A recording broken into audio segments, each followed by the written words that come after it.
Scene opens with a cinematic shot of a vast, open field under a changing sky. Let me tell you a story about two farmers living in a valley not far from here. Let's call them Elias and Caleb. Both were hard workers. Both were honest men. Both wanted to provide for their families. They lived in a time of stable weather, where the sun shone every day and the rain fell exactly when it was needed. For 20 years, they farmed the exact same way. They woke up at dawn, they tilled the soil with their hands, and they went to sleep exhausted but happy. But then, the wind began to change. Cut to scenes of subtle changes in the environment, gathering, birds flying away. Travelers coming from the north brought news. They said, "A great winter is coming, the climate is shifting. The old crops will not grow in the new cold. You must change your seeds. You must build greenhouses. You must learn new methods." Caleb heard the news, but he laughed. He looked at his fields, green and lush, and said, "Why should I change? My father farmed this way, and his father before him. Hard work is all that matters. As long as I sweat, the earth will provide." Caleb was addicted to the comfort of the present. He ignored the signal because the signal was uncomfortable. Elias, however, listened. He looked at the horizon and saw the clouds darkening. He felt the subtle drop in temperature. He was terrified, but he let that fear drive him. He stopped farming for half the day and spent his time learning. He traveled to the city to find the new seeds. He started building structures of glass and steel. Caleb saw this and mocked him. "Look at Elias," he told the village. "He has stopped working. He is playing with glass houses while I am out here sweating in the dirt. He has lost his mind." Elias said nothing. He just kept building. He sacrificed his sleep. He sacrificed his short-term profits. He looked foolish to everyone who was stuck in the past. Then, the year 2026 arrived, and with it, the great winter came. Scene shifts to a cold, harsh winter. Snow covers the ground. It didn't happen overnight, but when it hit, it was brutal. The temperature dropped. The frost came. Caleb woke up one morning to find his fields dead. The crops he had relied on for 20 years turned to black mush. He worked harder. He plowed faster.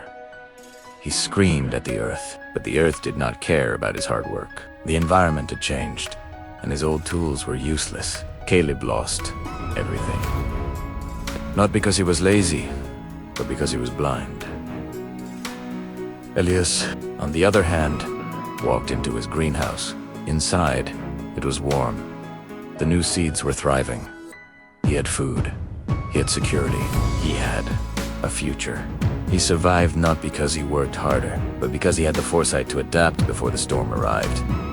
Transition to modern visuals, AI, technology, fast-paced cities. The moral of the story is simple. You are living in that valley right now. The travelers have arrived. The news is out. They are telling you that the artificial intelligence revolution is here.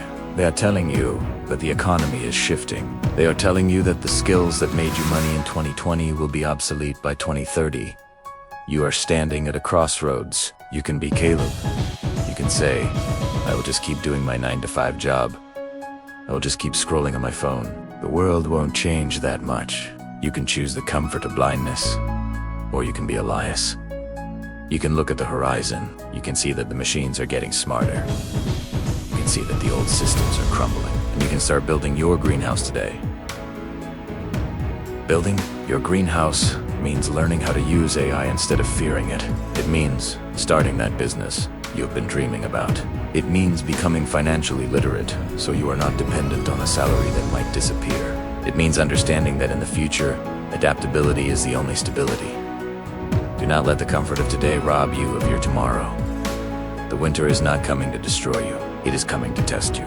The future belongs to those who prepare for it today. Don't wait for the frost to hit your fields. Start building. Start learning.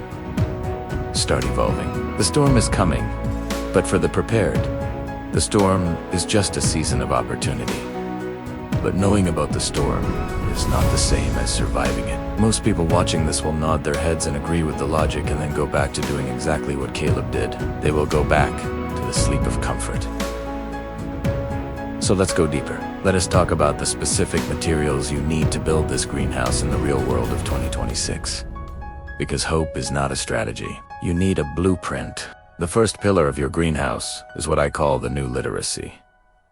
In the 20th century, literacy meant reading and writing. In 2026, literacy means understanding the language of machines and the psychology of humans. If you are doing a job that involves repetitive tasks, you are in the danger zone. The machines are coming for the average. They are coming for the mediocre.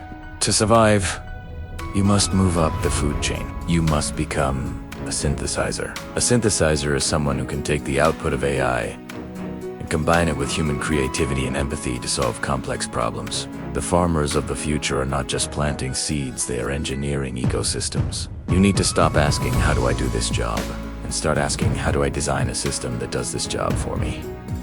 The second pillar is emotional fortitude. The great winter we spoke about is not just economic, it is psychological. As the world changes faster, the stress levels of society will rise. We are already seeing it. People are anxious. They're snapping at each other.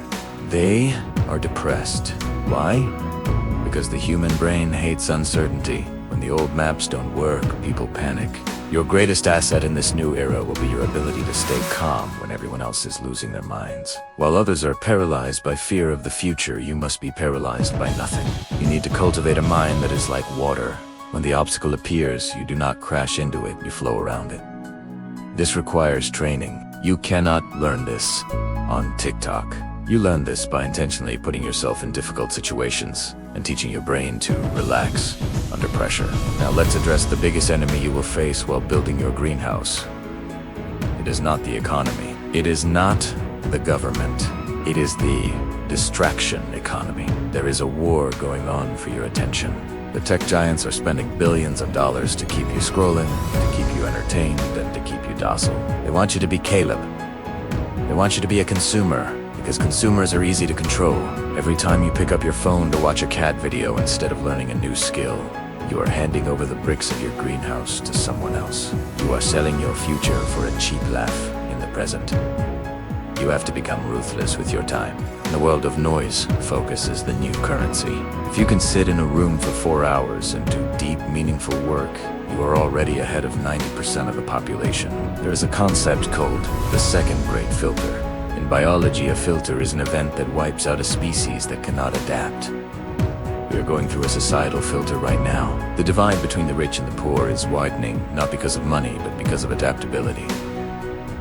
The rich are adapting. They are using the new tools. The poor are complaining about the new tools. You have to decide which side of the filter you want to be on.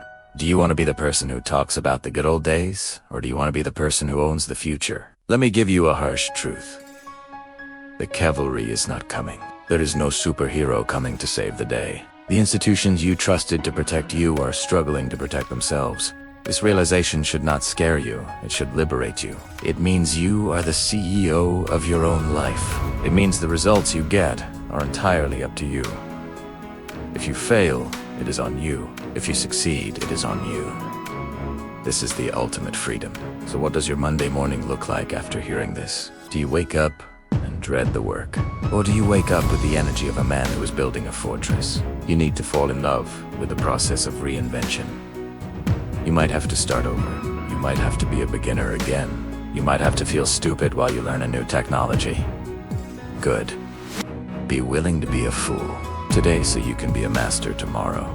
The uncomfortable feeling in your stomach when you try something new is simply the feeling of growth. Embrace it. The story of Elias and Caleb is not just a story. It is a prophecy. Every single day you are making a choice. When you choose to learn, you are Elias. When you choose to ignore, you are Caleb. When you choose to save and invest, you are Elias. When you choose to spend and waste, you are Caleb. The harvest is coming, my friend, and the harvest always tells the truth. You cannot cheat the soil. You cannot cheat time. Look at your hands. These are the tools you were given. Look at your mind. This is the weapon you are given. You have everything you need to survive the winter and thrive in the spring, but you have to start digging now. You have to start planting now. Do not wait for the first snowflake to fall to realize you are naked in the cold. Build your shelter. Sharpen your mind. Strengthen your spirit. The future is bright, but only for those who are brave enough to build it. Your time is coming. Keep believing. Keep fighting. Don't just watch. Go out and prove them wrong. Thank you for being part of the journey. If you liked it, please like, comment, and subscribe. Bye.